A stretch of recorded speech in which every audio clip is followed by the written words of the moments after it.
Welcome back to the Contributor Corner for Run Radio. I'm Trina and Billie Wiegand with Mountain Pine Studios. You always have some great insight. What do you have for us today? So I'm going to be talking about something not a lot of people like to talk about, but it is important, and that is budgeting.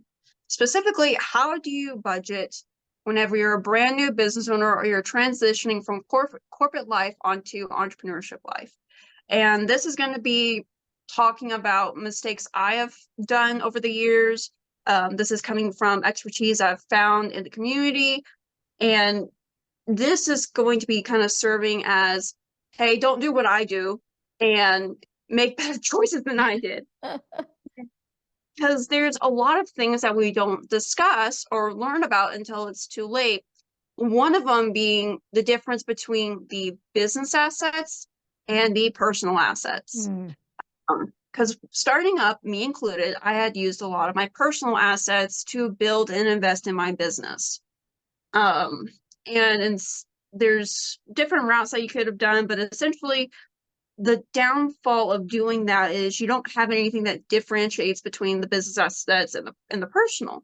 So with my personal assets, spend 10 grand on equipment, training, software, things like that to help get it off the ground.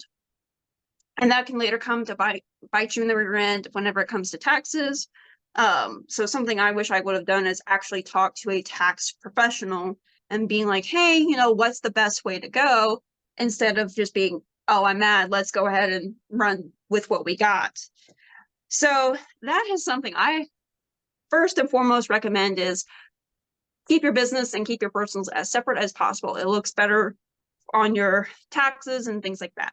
The second thing I encourage people, which is probably one of the hardest things to do, is to analyze your market, analyze what is available in your area. So photographer, Springfield, Missouri, there's a lot of other photographers that offer similar services. And price is always going to be one of those things that differentiate between me and them. And that's not necessarily a bad thing. It's good to have that competition. Though what people in our area need to analyze and research is specifically the profit margins. The issue with being a photographer is you don't really get a profit margin for quite a while. And it's really hard to build, and that comes with your time, your experience, and things like that. Now, to say that profit margins aren't going to be similar or not similar, but different between, HVAC, plumbing, any of the trades, those numbers are going to look way different than photographers, mainly because of, the region that we're in. If there's not many HVAC, which there's only a handful that I actually know of in the Springfield region, there's obviously going to be more of a difference in that regard than it would be for the photography side, if I'm making sense. Hopefully I'm making sense. And it's going to be different profit margins for a product versus a service anyways. Products are tangible. They're going to require more things to make it. So whenever I had taught entrepreneurship to my kids, one of the things I told them to consider when they're making their prices is think about the time you're going to invest in it, because you don't get time back.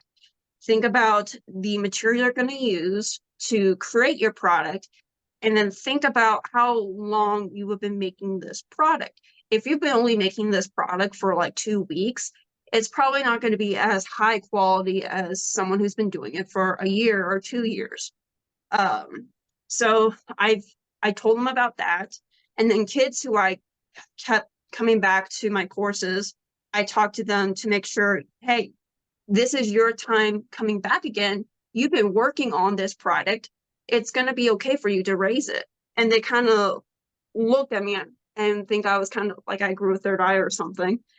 And they were just kind of shocked. I'm like, yeah, you raise your prices. Because what I had to explain to them is you've been spending time building this and perfecting it. Also, prices of materials have gone up. If you want to meet your profits, you're going to have to raise prices too. And nobody likes that. Yeah. It's not fun, but it's something we have to do to sustain ourselves. And that's what I always told my kids is like, you're sustaining yourself. You're not just sustaining your item. If you want to make a living of it, you have to have the profit for it. And then I also say it's a good thing to also save up for your next investment. Because I come into a very entrepreneurial family. And one of the things is that's taught is always be investing. Be investing your skills, be investing your obviously equipment, but also be investing in the people surrounding you. So those three things right there also grow your business and also impact your budget. So those are something that I have learned over the years that I would love others to learn from and also not make the same mistakes as I do. Um, and also talk to an actual professional financial advisor and things like that. Because I'm just a photographer. What do I really know, right?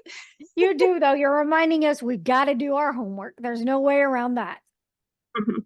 Very good. Thanks so much. Learn more about Billie Wiegand, Mountain Pine Studios, and listen every weekday to the Contributor Corner and subscribe, follow at Run Radio Station on all social platforms, runradio.net.